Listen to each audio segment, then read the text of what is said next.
बिस्मिल्लाहिर्रहमानिर्रहीम अस्सलाम वालेकुम वरहमतुल्लाहि वबरकातुहू। वेलकम है आपको मेरे टेरेस गार्डन में। और ये आपके सामने खूबसूरत सा एयर प्यूरीफायर प्लांट है, स्नेक प्लांट। और स्नेक प्लांट के आज मैं आपको मुकम्मल डिटेल देने वाली हूँ।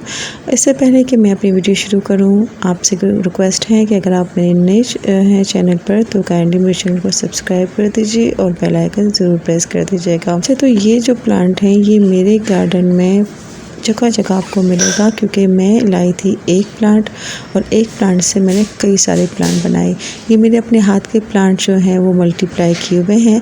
और 2-3 प्लांट्स मुझे अपने दोस्त ने, वो बीमार हो गई थी, अल्लाह रब्बुल आलमीन उनको बेहतरीन शिफाए आजिला कामना अता फरमाए, उन्होंने मुझे गिफ्ट किए थे क्योंकि वो उसकी केयर नहीं कर पा रही थी। तो मुझे उन्होंने कहा मेरे गार्डन में आकर कुछ प्लांट्स आप ले जाएँ ताकि वो एक अच्छे हाथों में जाए और उसकी केयर हो सके। तो इसी तरह उनके दिए हुए कुछ प्लांट्स थे जो बहुत ज़्यादा कंजस्टेड हो गए थे, आज मैं उनको भी सेपरेट करने वाली हूँ। तो इससे पहले इस प्लांट के कुछ बेनिफिट्स, कुछ फ़ायदे आपको मैं बताऊंगी और इसकी कुछ वैराइटीज़ भी बताऊंगी। तो इसमें मुख्तलिफ़ वैराइटीज़ होती हैं। इसमें ये येलो आउटलाइन वाली ग्रीन के साथ खूबसूरत एक ये वैरायटी होती हैं इसकी। और इसकी जो ये वैरायटी है इंतहाई खूबसूरत होती हैं। और साथ ही मैं आपको एक और इसकी वैरायटी दिखाती हूँ, जो ये वाली वैरायटी है जो सिंपल ग्रीन होती हैं और उसके ऊपर लाइट और डार्क कलर के पैचेस होते हैं।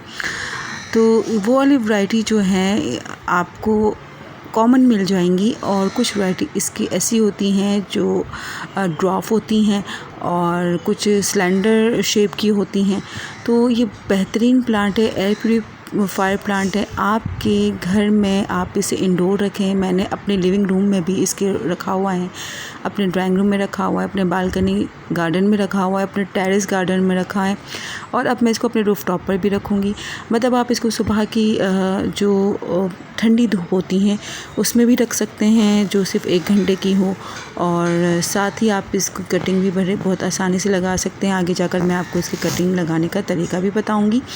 तो आप ये प्लांट जो हैं वो आपके घर में जहरीली गैसेस को ख़त्म करने के लिए लगा सकते हैं।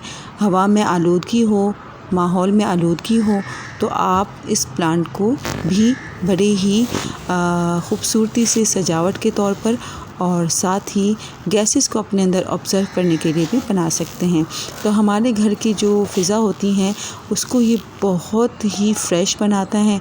चाहे आप इसको बेडरूम में रखें, लिविंग रूम में रखें, ड्राइंग रूम में रखें आप इसे, तो ये आपके घर की खूबसूरती के साथ साथ आपके घर की जो गंदी फ़िज़ा होती हैं उसको फ्रेश भी करता है। ये एयर प्यूरीफायर होने के साथ साथ इसकी अगर हम बात करें पानी की रिक्वायरमेंट की, तो बहुत ज़्यादा कम पानी की इसको ज़रूरत होती है। हफ्ते में 2 बार आप जस्ट उसमें पानी डालें और उसके बाद फिर आप इसे, जब मिट्टी बिल्कुल ड्राई हो जाए उसके बाद ही आप दोबारा पानी इसमें डालें। धूप की बात मैंने कर ली आपको कि ये धूप उसे तेज़ नहीं चाहिए होती हैं, बल्कि इसे धूप चाहिए होती हैं सुबह की ठंडी 1 घंटे की धूप इसे मिल जाए तो काफ़ी होती हैं। यहाँ मैं आपको स्नेक प्लांट की कुछ वैराइटीज़ दिखा रही हूँ जो कि कटिंग से मैंने लगाया था। और एक ये प्लांट है, ठीक है, इसी की कटिंग मैंने लगाई थी और ये वाला प्लांट इससे तैयार हुआ था। अब आप सोच रहे होंगे कि ये जो आउटलाइन येलो है और इसकी वेरिएशन भी येलो एंड ग्रीन है, इसकी कटिंग लगाने के बाद कलर आया है बिल्कुल ग्रीन क्यों आया है? तो देखिए, ये जो कटिंग है जब हम इसे इस तरह लगा लेते हैं, ये जो येलो आउटलाइन और वेरिएशन वाला स्नेक प्लांट है, इसकी कटिंग अगर हम लगाते हैं ना, तो जब ये कटिंग ग्रो होना शुरू हो जाती हैं तो उसके अंदर से इसके जो पप्स निकलते हैं वो इस कलर के निकलते हैं। यानी वो कभी भी इस कलर के नहीं होते बल्कि इस कलर के होते हैं। यही स्नेक प्लांट की कटिंग अगर हम इस तरह लगाते हैं तो वो हमें इसी तरह मिलता है, ठीक है। तो ये देखें, ये पप्स हैं और पप्स जो हैं वो अगर आप पूरा निकाल के लगाएंगे तो फिर इसके अंदर से इसके छोटे छोटे पप निकलते, वो ऐसे ही निकलते। आपने देखा इसे कटिंग से ये लग सकता है, ये पप से लग सकता है, ये बहुत से अपने बेबी पप्स लगाता है। एक बेबी पप आप इसको लगा लें किसी उसमें, तो इस तरह से कंजस्टेड हो जाता है और फिर आप उसे मल्टीप्लाई कर सकते हैं और एक प्लांट से ढेरों प्लांट अपने घर में आप खुद तैयार कर सकते हैं।